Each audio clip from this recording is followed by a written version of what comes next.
The second narrative is, and you'll hear this a lot, look, it's all going to hell. We're already finished.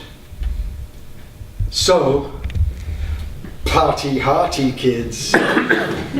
Enjoy your toys while you have them, and have the best time you can possibly have before the great fat lady in the sky sings and everything that we love is incinerated. And those who speak like this actually have a great deal more truth on their side than the deniers. And I'm just going to give you two facts which should make your hair stand on end. And it's important that every human being's hair stands on end at this moment. Don't believe the New Age rubbish about fear being your enemy. Animals know that fear isn't their enemy. Animals know that if you're afraid of a lion and you're a deer, that's a good thing because it might stop you from being the lion's lunch. So there are certain kinds of fear that are absolutely essential for the human race to feel if it's going to become galvanized and urgent enough about its transformation.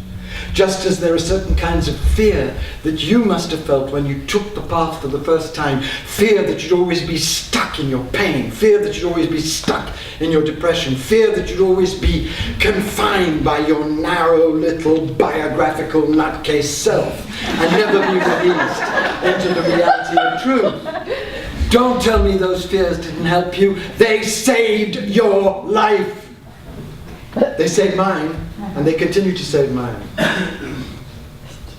There are two kinds of facts that will make your hair stand on end in urgent, pleading with the divine to give us what we need to become what the divine needs us to be and what we need each other to be.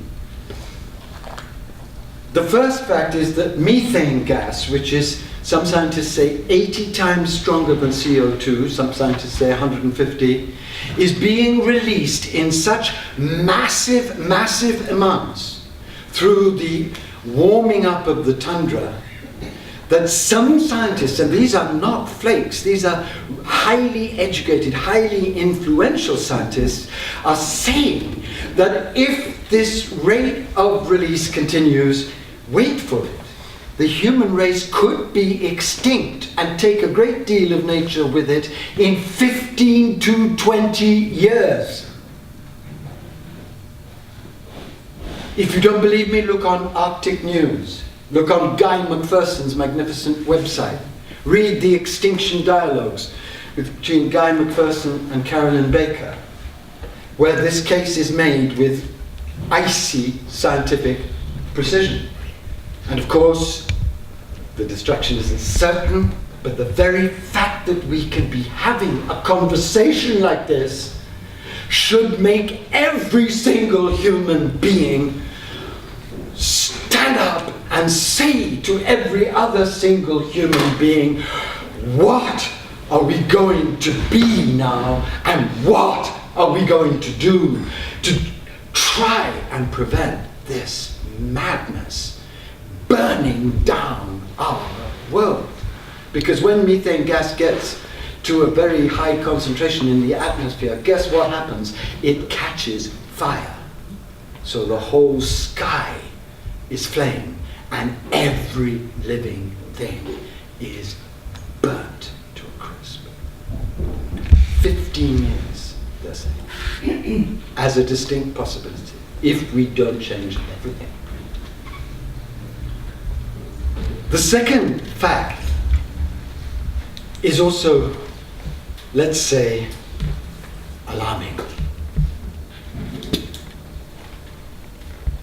Many years ago now, I and a lot of other teachers who had awoken to this catastrophe I awoke 25 years ago to this, knowing that we would come to this place. So it has been a very difficult journey for me, as it has been for so many people who know this.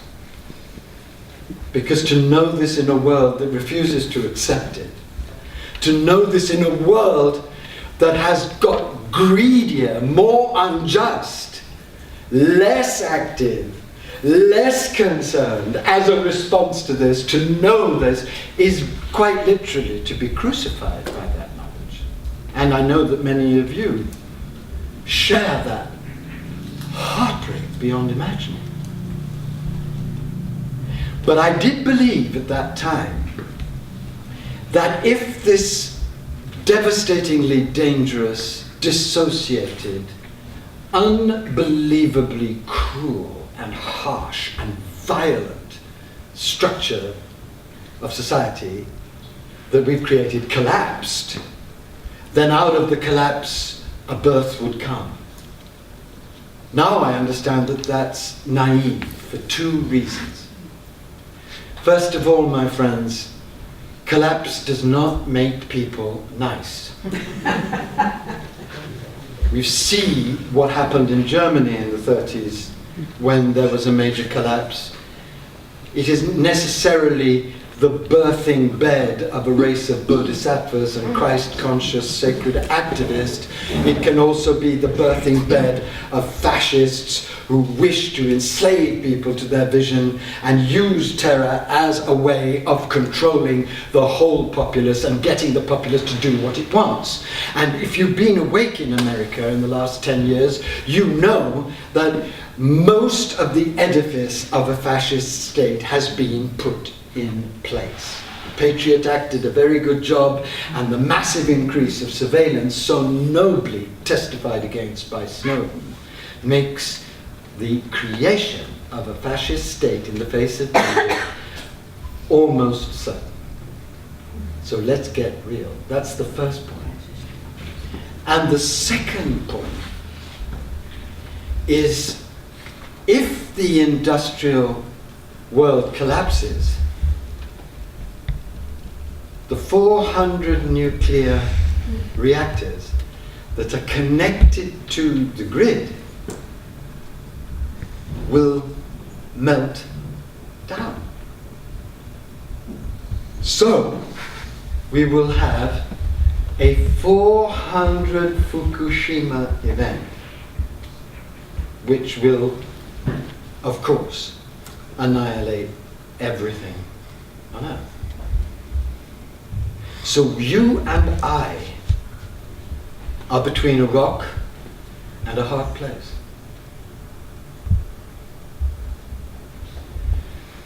So take that in.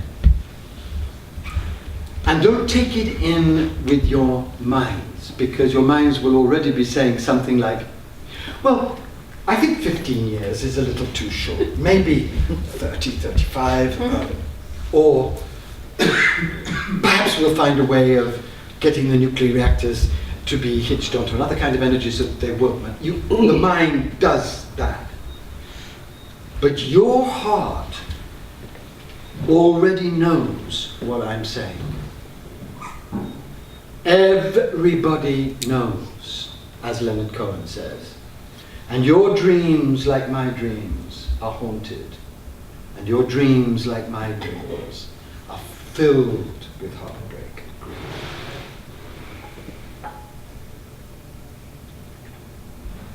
But I want you to notice something about these two narratives, because I believe there's a third, which is our responsibility to birth. If you believe it's all going to be fine, you don't have to do anything, do you? You can continue to watch your shares make love to themselves over Liechtenstein. You can continue to drive a car that pollutes everything. You can continue to elect officials that say global warming isn't happening.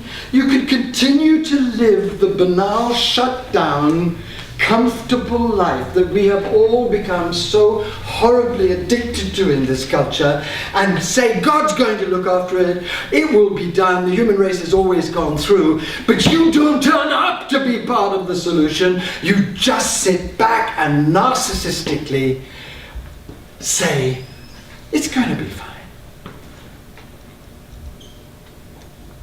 Right? The same thing applies in the second narrative. Because if you think it's all already finished, it's all already over, and that we are already totally doomed, you also do nothing. You eat your vegetarian food. You do your meditations. You buy your favorite CDs of Krishna Das. You make sure that you have your little plot of land and your nice, sweet, spiritual friends. And you pray mildly for the world, sending out good vibrations to all those poor, helpless people out there who aren't as enlightened as yourself. And you hope,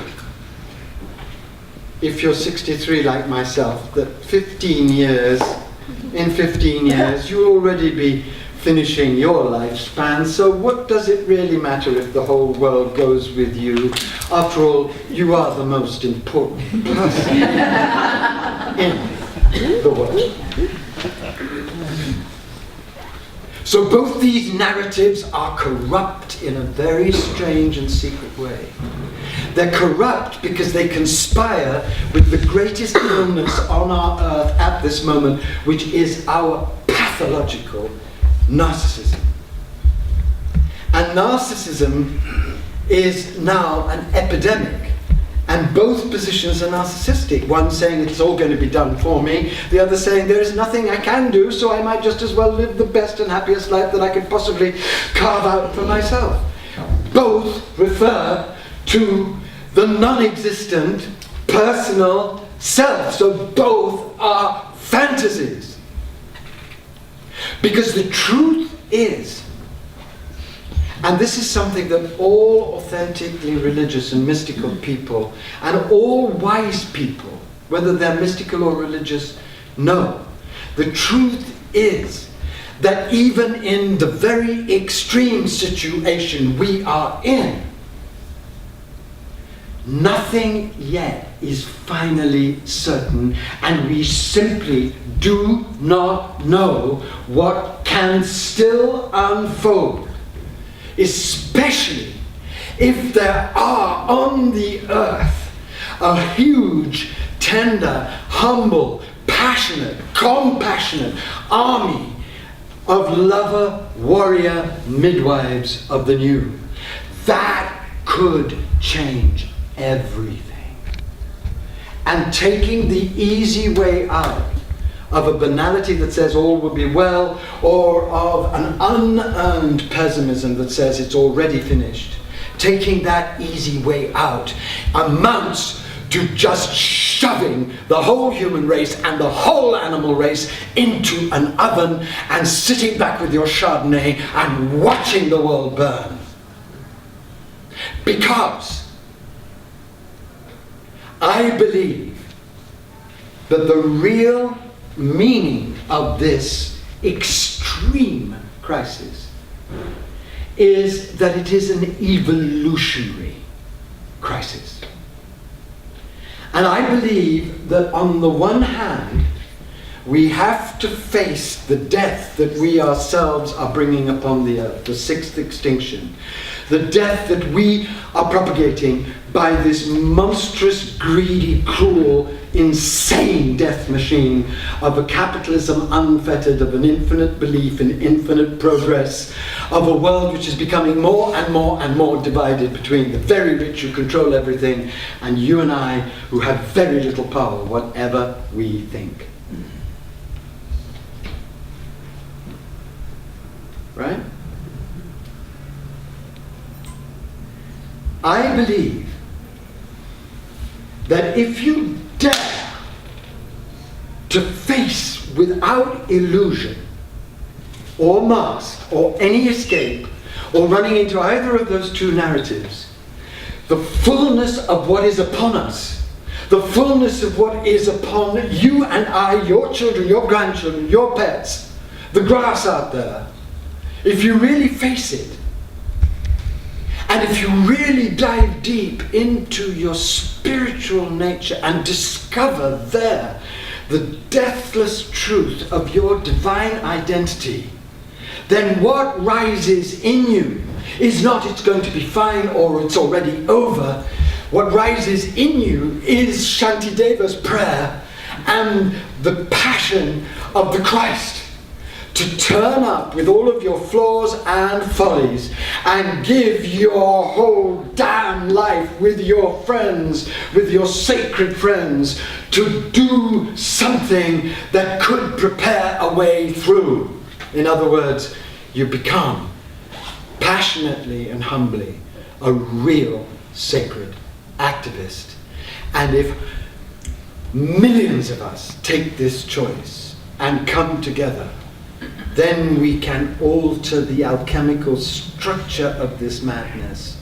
And through divine grace, we can, out of chaos and death, birth the seeds of a wholly new way of being and doing everything.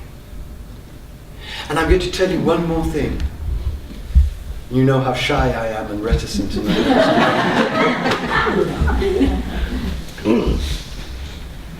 When I say something like this, what I've just said, people say to me, Andrew, you're so beautiful and passionate, and I know that you have seen the Christ and that the divine light lives in you. I've read your books, not all of them, of course, but some of them. Are you crazy? Do you seriously believe that people without any institutional power or money, without the backing of the Republicans or the Democrats, without Wall Street behind you, without media? And you know what I reply? I say, that's the only force that has ever truly shifted humanity. Ordinary, extraordinary people, like the people who turned up at Ferguson to say, no more killing of black men by white officers. That's the force that changes everything. And then I say, and you know something, my dear friend, because I'm courteous, I've learned that from the Dalai Lama, who once said to me, Andrew, he said, take it down. Why would he have said such a thing? Why?